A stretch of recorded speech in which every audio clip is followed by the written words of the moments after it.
Hello, magandang umaga sa inyong lahat. Ako si Teacher Ruby, and for today's video, ang ating tatalakayin ay ang tatlong aspeto ng pandiwa, mga kahulugan at halimbawa nito.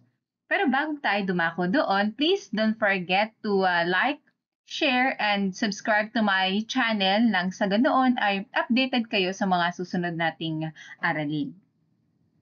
Sa asignaturang Filipino, isa sa mga aralin na maituturing na pundasyon upang mas mapadali ang pag-intindi sa iba pang mga aralin ay ang bahagi ng pananalita. Ang bahagi ng pananalita ay isang malawan na aralin. Sa katunayan, mayroong 8 bahagi ng pananalita at bawat isa ay may iba't ibang sangay. Isa sa mga bahagi ng pananalita ay ang pandiwa o salitang kilos. Ito ay ginagamit sa pangungusap upang magsaad ng kilos o aksyon ng simuno. Isa sa tatlong aspeto ng pandiwa ay ang perpektibo o sa ibang katawagan, ito ay ang aspektong pangnagdaan o naganap na. Ito ay nagsasaad ng kilos na naganap na o natapos na. Kadalasan, ang unlaping nag ay dinudugtong sa salitang ugat. Tulad na lamang ng halimbawa sa ibaba. Naghain, nagwalis, nagbayad. O pwede rin naman na walang unlapi na nag.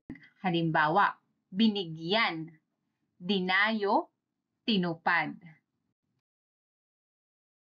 Ikalawa sa aspeto ng pandiwa ay ang imperpektibo. O sa ibang katawagan, ito ay tinatawag na aspektong pangkasalukuyan o nagaganap. Ito ay tumutukoy sa kilos na parating ginagawa o kasalukuyang nangyayari. Kadalasan, mayroon itong inuulit na bahagi ng salitang ugat. Tulad na lamang ng mga halimbawa sa ibaba. Naglalaba, nagluluto, nagtitinda. O sa iba pang mga halimbawa, kapag walang unlapi na nag, pwedeng kumakanta, sumasayaw, tumatawag. Ang ikatlo sa aspeto ng pandiwa ay ang kontemplatibo o sa ibang katawagan, aspektong panghinaharap o magaganap. Ito ay nagpapahayag na ang kilos ay hindi pa nagaganap o gagawin pa lamang. Kadalasan, ang unlaping mag ay dinudugtungan ng salitang ugat. Halimbawa, magsasaing, magdidilig, magbibigay. Iba pang halimbawa, kung walang unlapi na mag, maaaring kakanta, sasayaw, o kukunin. Sukatin natin kung lubos na ninyong nauunawaan ang ating aralin sa araw na ito. Humanda kayo sa ating pagsasanay. Ang gagawin nyo, tukuyin nyo lamang ang aspeto ng pandiwa na may salungguhit sa pangungusap. Isulat ang titik na A kung ito ay aspektong pangnagdaan o naganap o perpektibo. B naman kung aspektong pangkasalukuyan, nagaganap o imperpektibo. At C naman kung aspektong panghinaharap, magaganap at kontemplatibo. Kung handa na kayong lahat, halina't simulan na natin.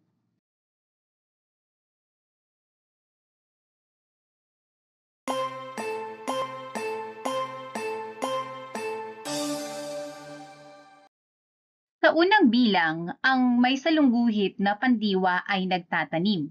Ano kayang aspeto ng pandiwa ito? A, B, or C? Okay, magaling. Ang tamang sagot sa unang bilang ay letter B. Dahil ang nagtatanim ay nasa aspeto na imperpektibo. Ibig sabihin, ang kilos ay nangyayari o nagaganap pa lamang. Sa ikalawang bilang, ang pandiwa na may salungguhit ay hiniram? Ang sagot dito ay letter A.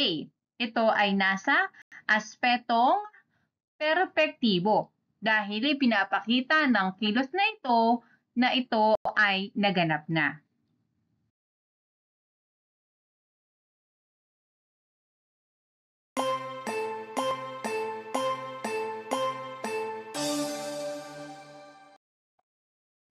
Sa ikatlong bilang, ang may salungguhit ay maglalaro. Ano kayang aspeto ng pandiwa ito? Okay, magaling. Ito ay nasa letter C.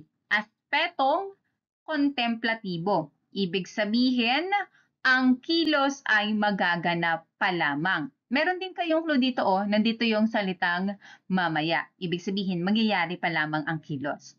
Ikaapat, ang may salungguhit na pandiwa ay iinom. Ano kayang aspeto ng pandiwa ito? Okay, magaling. Ito ay letter C. Tulad ng sagot sa ikatlong bilang, ito ay nasa aspetong kontemplatibo. Ibig sabihin, ang kilos ay magaganap pa lamang.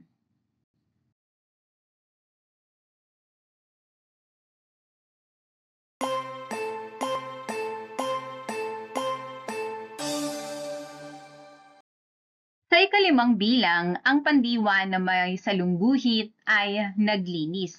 Ano kayang aspeto ito ng pandiwa? Okay, mahusay. Ito ay nasa letter A, aspetong perpektibo. Ipinapakita nito na ang kilos ay natapos na. Sa ika-6 naman na bilang, hinahatid ang pandiwa na may salungguhit. Ano kayang aspeto ng pandiwa ito? Okay, tumbak. Ang sagot ay letter B. Ito ay nasa aspetong imperpektibo. Ibig sabihin, ang kilos ay nangyayari o nagaganap pa lamang.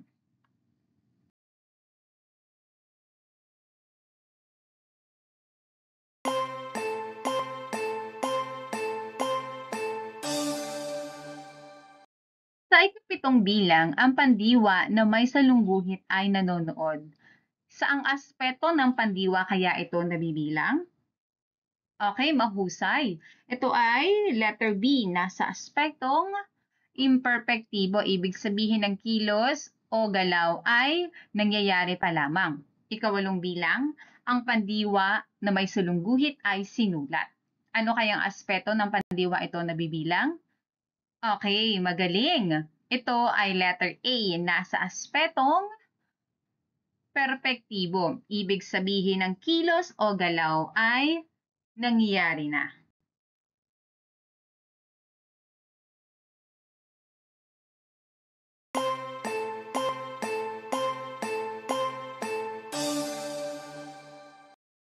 Sa ika-9 na bilang, ang pandiwa na may salungguhit ay magtitinda.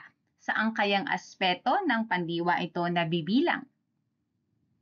Okay, tumpak. Ang magtitinda ay letter C. Ito ay nasa aspetong kontemplatibo. Ibig sabihin, ang kilos o galaw ay mangyayari pa lamang.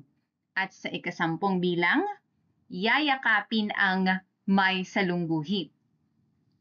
Ito ay letter C, nasa aspetong kontemplatibo. Tulad ng ika-9 na bilang, ang yayakapin ay nagpapakita ng mangyayari pa lamang. Maraming salamat sa inyong lahat, sa inyong panonood. Nawa ay naintindihan nyo na o naunawaan ang ating talakayan sa araw na ito. Hanggang sa muli, paalam!